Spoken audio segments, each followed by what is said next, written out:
morning, boss. Ngayon, Sandro, talagang ramdam na natin yung init, no? Yung season ng tagtuyot at sabi nga nila malapit na itong El Nino. Yes, at yun nga, napag-usapan nga namin kanina kasama ko si Carla, yung mga dams nga natin kung paano nga pinapaghandaan nga ang El Nino. Kasi syempre, magiging problema ang water supply natin. At yun nga yung nakwento sa atin nga na ready naman tayo. And of course, para po pag-usapan natin ang impormasyon tungkol dyan, makasama natin this morning ating very special guest. Let us all welcome Assistant Secretary Raymond Liboro, Department of Science and Technology. Good morning, ASEC. Good morning, Dayan. Sandro, mukhang mainit ang diskusyon natin sa Good Morning Bossing. Yes. Sir, ASEC, gusto ko lang matanong, as of now po ba, ano ba yung current situation ng ating panahon? Is El Nino something that we should be preparing for already, or is this just something na kumbaga threat pa lang naman talaga? Sige, definitely we have to prepare for El Nino. No? Naghahanda rin ang pamahalaan dyan. Pero siguro to put things in perspective, tayo ngayon ay masasabi natin na neutral pa, no? Walang El Nino, hindi La Nina. No? It's a normal Summer season condition. Klima. However, meron kasi tayong mga binabantayan na ilang mga, sabi natin, senyales, ano? At nakikita na natin na pumapasok ito, no? Yung mga senyales na maaaring magkaroon ng El Nino. At base nga doon sa atin na obserbahan na rin.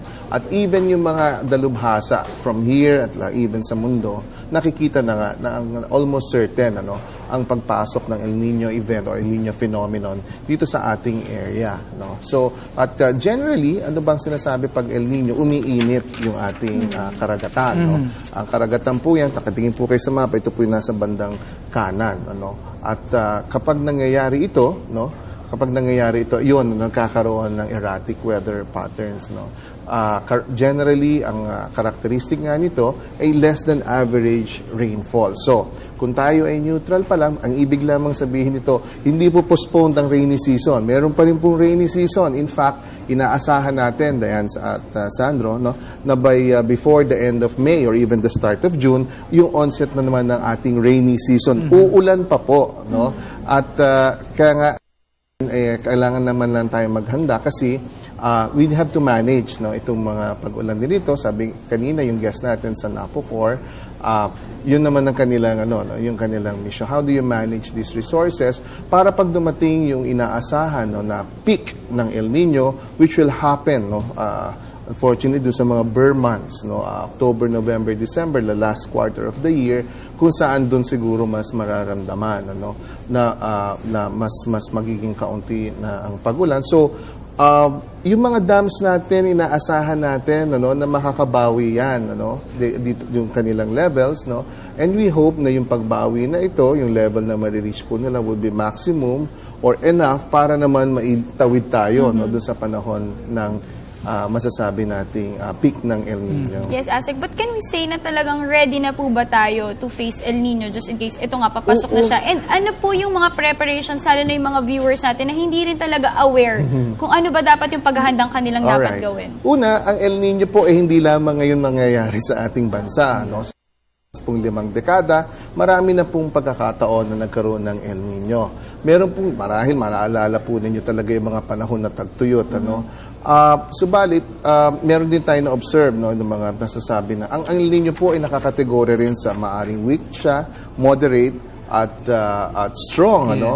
Sa punto ngayon, hindi pa natin masasabi kung anong klaseng El Nino siya. Sabay weak, moderate, or strong. Pero inaasahan ng ating mga dalubhasa, ano, na by middle of June or by June, we can already forecast or predict, no, anong klaseng El Nino ating kakaharapin.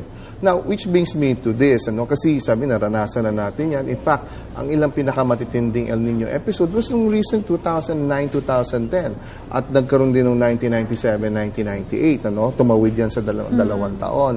So, babalikan natin. So, inaaral natin yung performance ng dams, no.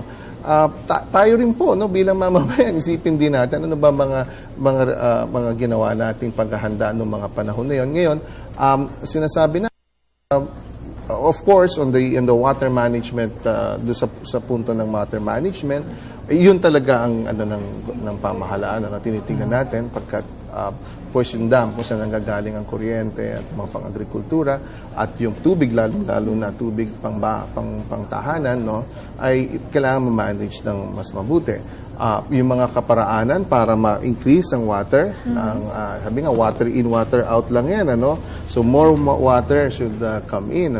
At tayo naman, yung ang pagsakonsumo naman natin ng tubig, kasi water out yun, yun naman ang dapat nating bantayan. At ang responsibilidad niya siguro, per household. Alam mo, hindi naman kailangan, siguro yung sinasabi natin na mga prescription natin for water conservation, kailangan araw-araw ginagawa natin yun. Hindi lang kapag may El Nino tuwing may lang. El Nino, Pero yun nga, siguro, kaya nilinaw ko kanina, although ang onset po ng El Nino, sinasabi nga natin ay nasa bandang June at May, ang pinaka-epekto po na makikita natin po yan, mas dun ho sa huling bahagi ng ating taon. So,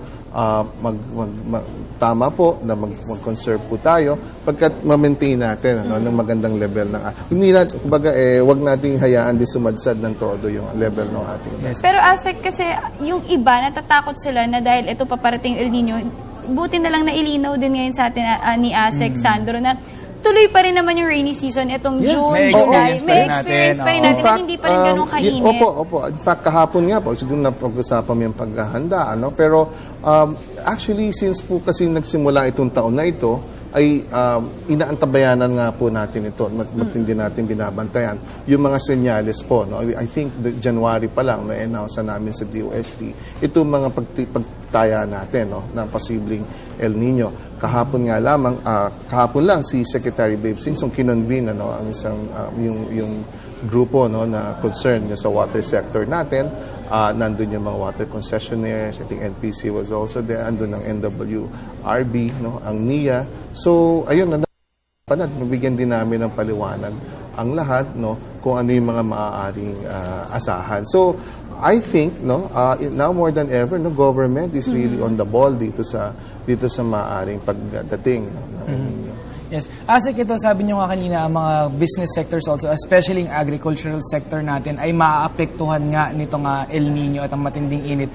Pero alin po ba ang areas, kumbaga, sa ating bansa ang makaka-experience ng matinding init? Kasi nakikita natin sa mga weather announcements natin na meron mga record na, kumbaga, hottest ngayon sa iba-ibang mga cities, like sa Cabanatuan, I think, madalas na naka-experience sila na medyo mas tradition, historically, yung mga nasa northern part, Tuguegarao, Cabanatuan, yan ang mga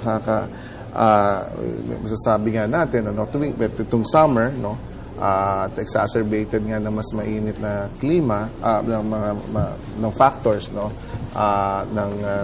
pre-development ng possible El Nino, kaya tumataas yung ating temperatura. Pero, again, just to situate yung sitwasyon, we're still in neutral, We're still in neutral.